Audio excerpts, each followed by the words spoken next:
Guys, Wade from 7 p.m. prayer out walking Ranger. And I think I told you we've had to abandon the woods at least for this time of the year because we both are getting eaten up with ticks and chiggers. I got some new stuff through the mail the other day and I thought, okay, this is going to solve our problem. And in a 30-minute hike out in the woods, I pulled 10 ticks just off myself. So anyway, it's to the road we go. I'm remaking a video that I made a couple of days ago, and I screwed up, and I had my phone plugged into my truck when I made it, and so the volume didn't work. So, you know, you live and learn, and so I've got one more thing under my belt that I'm good at now, and that's not plugging my phone up when I'm making a video. So that video was about the next chapter in our prayer study, and it had to do with working and prayer. Now, sometimes we don't think of prayer as work, but in many respects, I would think because it's dealing directly with God, it's the highest calling of work. And so what this chapter was all about was this idea, you know, going with the parable of the talents in the Bible, where someone who's given one and doesn't do anything with it, the one's taken from him. Someone who's given 5 or 10 and they do a lot with him, well, now more is even given to them still.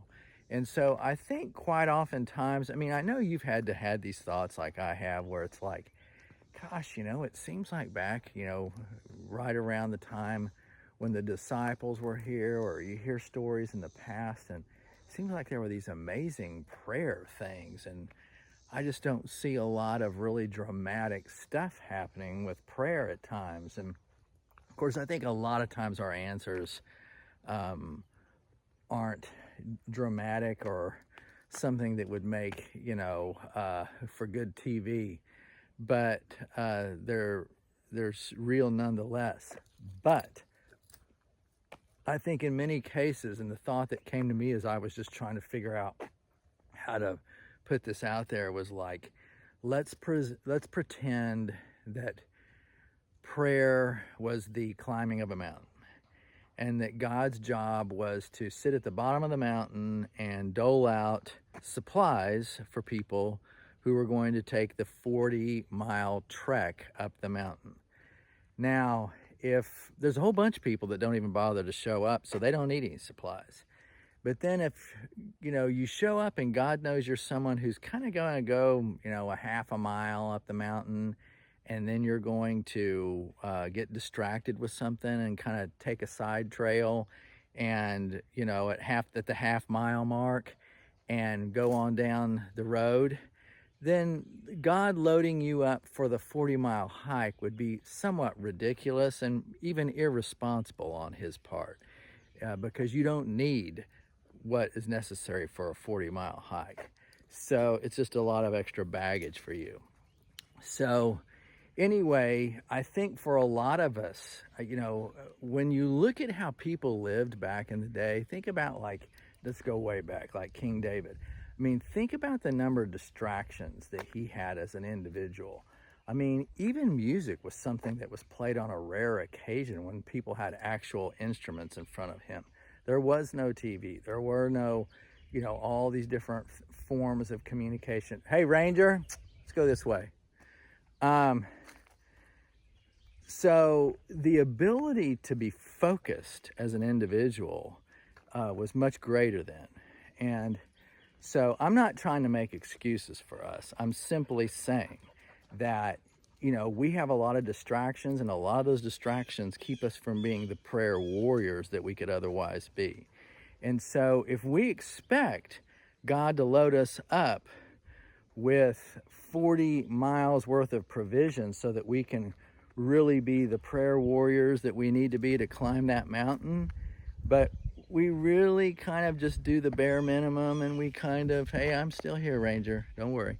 And we don't really intend to climb that mountain, and we don't need those 10 talents because we don't intend to really actually do that much with them, other than maybe pray over a few of our personal concerns and about people we particularly know and care about, then God's not loading us up with 40 miles of provisions. He's given us enough for, maybe a half mile. And as we do something with that, then he gives us a little bit more. And as we do something with that, then he gives us a little more.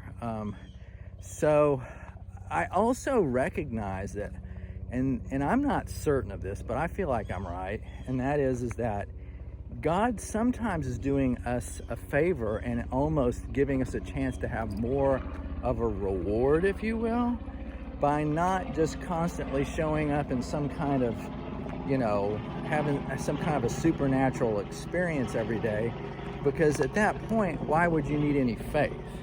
So when I see someone having a lot of supernatural experiences or saying that they are, it makes me think that either they're so dialed into God that he can now give them this because their faith is at a level that it's not eating into their faith, showing them these things because it's already where it needs to be, or they have an inherent weakness and it's making him show them things so that because that's the only way they'll get on board. So you not having God show up on your doorstep every day and show himself to you in some respects can be a compliment.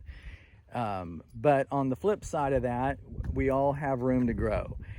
And so I think if you want to do exceptional things in prayer, first of all, it better not be for your own benefit in terms of just so you can feel like you're a rock star in the prayer world, but it needs to be such that you're accomplishing things for others. And I think that as you and me and all of us work harder at praying for others and accomplishing things for others, that all of a sudden the fitness, the provisions, the all that we'll need in order to achieve that 40-mile hike up the mountain will start showing up. But as long as you and I are going to be half-milers, God's not giving us a 40-mile up the mountain provision when it comes to prayer.